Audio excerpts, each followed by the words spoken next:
ونانه بیان دیو موقف سره تعلق ساتي چې هغه الله سبحانه تعالی په کور کې حرم کې چې دغه واقع مالي دی او دی واقعي زه بخبل ډېر سخت متاثر کړم او زه په تعجب کې شوم چې الله دې سي بندگان هم شتي به دې زما کوي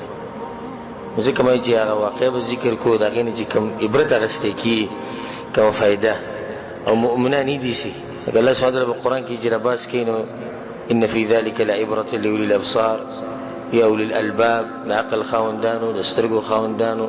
وما يعقلها الا العالمون او هر ځکه د عقل او د سوچ خبره الله کړی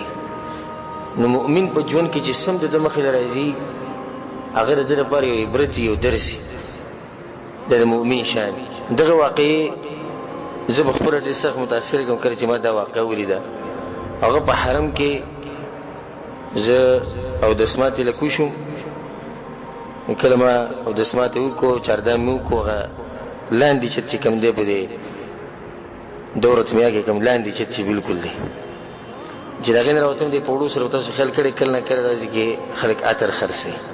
دا تر هغه دغه پروت ته ډبه وای کې اتر پرتري او کم سره چې خرسي هغه په ګوټ کې ناست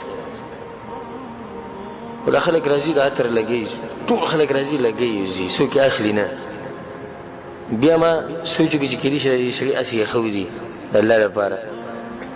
او سره د مخنه د خپل انسان ښکار کېدو الله سبحانه وتعالى په قران کې سیماهم فی وجوه من اثر السجود کوم انسان کې چې تقوا د مخنه پته لګي د خپل انسان په مخ کې چې نوري دی پوښه تقوا داري دینداري نو دې شری چې موقتونو سترګي انسان دي چې خوګې دی په نزو سره ولهم سلام او سره کو څنګه خیمه تر کمزي وي سعودي عربي مسعودو مدا تر خرسي کېدل دې سي خو دی نه شیخ دا وز خرسوم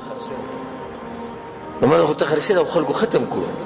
چې هر سړی راځي لګي هر سړی راځي لګي او خاص کر کما جیان چې د بهر راغلي هغه ته موقع د خورازي او لګي پاکستانیان بنگالیان انډین عربیان چې څوک راځي لګي او بوتلې غالبا بوتلې غډوي چې غټي کی ټولي ختمي شي نو ما ته دې ته ویل نه یو څو سیمپل بار کې ما ته وی چې د دې خبرې زه متاثر کړم ما ته وی چې لانهم ضيوف الرحمن وزدو ته نشم ورزکه چې د الله ملمانه دي زه شرمېږم د الله نه انده ما دغه ځکه يهودي دي خرڅول ولا ان شکر شي وابېلي ځاله به ګریزه غټم خپل بچوله خودي لګي زو څنګه خپل جوړ کوم چې دې دوه مچ دا ملګوي او دا راغلي په الله په سيري او راغلي د الله کوړته دي نه چې د الله ملمانه د الله ملمنو ته څنګه وایي چې دا ملګوي او زه خپل ملمنو ته نشم ویلې دې خبره زه ډېر سخت متاثر کړم دا غسه تقریبا یو پاوسات ولاړم به دې مزل اتر واغشت نادر تماو سمې دې صورت ته دومره ریټ ما غواستو پیسې مو ورکړ روان شو سلام علیکم بیا راځي اوس کې شیخ دې خو راځي زوره لسره واپس راکړ دا کوم پیسې چې مور کړی دا لسره مال واپس راکړ مې ولي لسره دې واپس راکړ وې ترې شیشو خو به ما چې شیشو خو دې کې لکه کم شي یا چا لګولي مې لسره دا کمی دوی ما به زور کې دا لسره والا وینا زنا ډیر سخت دغه مسلو کوم ولا لسره هیڅ خبر نه ده دا ما معاف کړی وینا کې دې نشي